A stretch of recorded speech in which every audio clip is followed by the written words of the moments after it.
Hey guys. Hi everybody.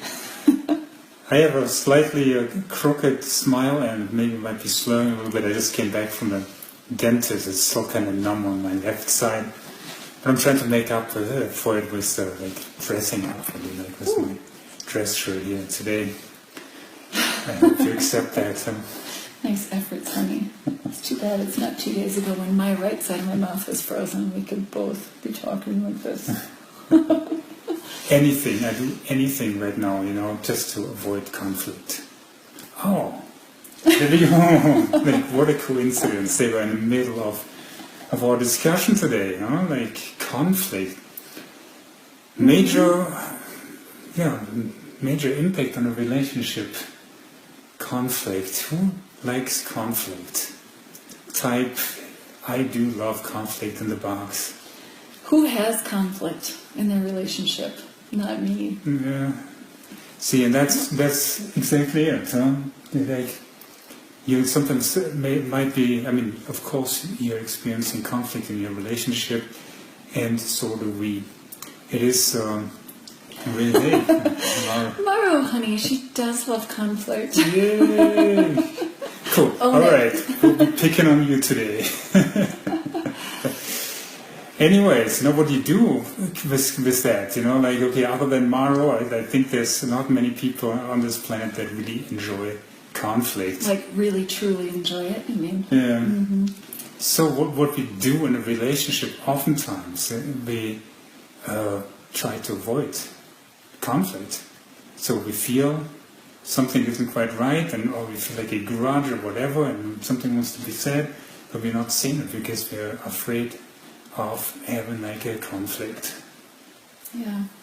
I just have to say, this will take us right off topic, but this really relates to a post that I put up today about sacrifice. I think that it's very connected. Our desire to avoid conflict is also really related to sacrifice. Like, are we willing to show up and say what we need?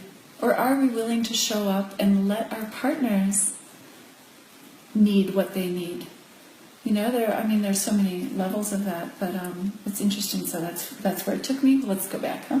No, actually, like initially when I was thinking about what we want to talk about, that was actually my title, and of course forgot about it again because I was thinking.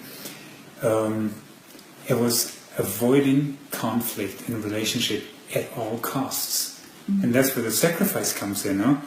Like, take a closer look. I mean, a lot of people want to avoid conflict at all costs in their relationship. And what is the cost? Take a deep look, And I would say, like, what comes to my mind right away is like the cost is the connection between two people. If you can't make it through conflict together, there is also not the other side of experiencing deep connection with each other. Yeah, and what I'd really love to put in here is that conflict is one word for a certain kind of energy. And we can really look at that in so many different ways. If we look at something as conflict, that's really uncomfortable. It's two people disagreeing. But we can also, if we're avoiding it, it means that we really hate it. We're really afraid of it. But we can also start to learn to look at conflict as getting to know each other better, as communication. Conflict doesn't have to be ugly. A conflict can be expressed in a mutually respectful way. And just by knowing this, we can take the word conflict out and say, oh, look, we're having a learning opportunity here. We're having a chance to go deeper and see who am I and who am I communicating with here, and how can we learn to speak the same language, which is a big, long process for a lot of people. But that just occurred to me really, that the feeling of a conflict is scary. You hear the word conflict, and for a lot of people your chest tightens up. Ooh, conflict. But it's a lot of other things as well. I do love your approach of calling it beautiful, and that you can find out more about the other. Because that's really what a conflict is, I guess, is when the moment comes in the beginning, everything is so rosy, and you feel like, oh, do you feel this? Oh, I feel the same, and of course I feel the same, you're in the same freaking cloud, and then when that cloud just kind of comes apart, and you're just getting into like a more of a routine, then you encounter differences, and like, hell, if you weren't different, take the physical, but even also on the inside, we wouldn't be like Brie and Bjorn, we'd be like two Bjorns or two Bries. And how interesting would that be, So yeah, it's essential. Oh, hey, come on. I was talking about myself. Yeah. So here we go. It is this celebration of being different, and that's actually what we love in our partners. And if we don't allow that, or if it's not okay, if we try to avoid, because that usually conflict is if we are of different opinion. We encounter that oftentimes actually, then it's really like, it doesn't feel good for some reason, and I say, oh, this is how I feel about it.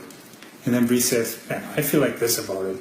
And I'm like, damn it, why can't you feel the same, And then that would be a beautiful occasion. Huh? Yeah, right. It feels like I'm saying that what you're feeling is wrong by saying that I feel something different. Yeah, totally. Yeah. As if you had the power, like over me, or why do I give you the power to like totally dismantle my, discredit my feelings or my view on things. Huh? Very interesting. And it takes me like being consciously there to say, okay, we have different opinions, and maybe even right now it doesn't feel very good that we do have them. But it's also okay that we do. Mm-hmm. And we don't, that is the point, like if you try to avoid it, it might really escalate, or you just you take it all inside, and you will just accumulate until one day you explode or implode or whatever your strategy is. Mm-hmm. Or you just you shrug your shoulders like, okay, disagreement, we're not on the same page. And then actually maybe take it to the next place, saying like, hey, how cool is that we're so different? Yeah, it takes a little bit. But I want to say also that it is very real for a lot of people. I understand that there are a lot of people who are experiencing conflict daily or experiencing this learning opportunity daily, but it doesn't feel like a learning opportunity. It feels like pain, it's suffering, it is in conflict, and there are a lot of really deep down reasons for that. We have below all of our layers, there are events that we have experienced, things that we have suffered that have created these kinds of protective barriers around us that create exactly that situation where we come together with a few people or with our partner, and when they have a different experience than we do, like we were just saying, we might feel like that person is telling us that our experience is wrong, and instead of being able to break that down and say, oh no, we're just two different people, we have these walls that are built up, and those walls, there are ways to take those walls down. Really beautiful ways to take those walls down. And so, if people are trapped in the midst of conflict, I just want to encourage you to know that there are ways to move through this and find a way to that place of this inner stillness where you know that you are who you are and your partner is who your partner is. And there's a beautiful dance that can happen here. Our battery is low. Wonderful. Probably exactly the 10-minute mark.